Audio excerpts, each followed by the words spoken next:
Isang lolo ang kinailangan operahan dahil sa baradong lalamunan ang bumara ang nalunok niyang postiso. Alamin kong paano nangyari yan sa report na ito. Sa x-ray na ito, postiso ang tinik sa lalamunan ng isang lalaki sa Peru. Sumailalim sa operasyon ang 81 years old na lolo para matanggal ang nakabara sa kanyang lalamunan. Nakakapagtaka kung paano niyang nalunok ang postiso. Base sa report, sumugod sa ospital ang lalaki dahil 4 na araw raw siyang hirap huminga at lumunok. Nananakit din daw ang kanyang lalamunan. Kasabay niyan, 4 na araw rin daw nawawala ang kanyang pustiso.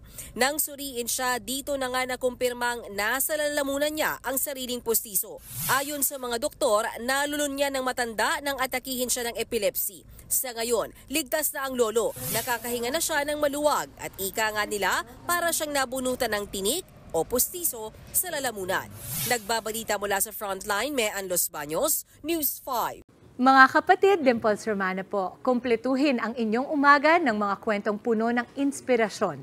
Salubungin po ang bawat araw ng may ngiti at pag-asa. Kaya't mag-subscribe na po at mag-follow na sa aming social media pages ng News 5.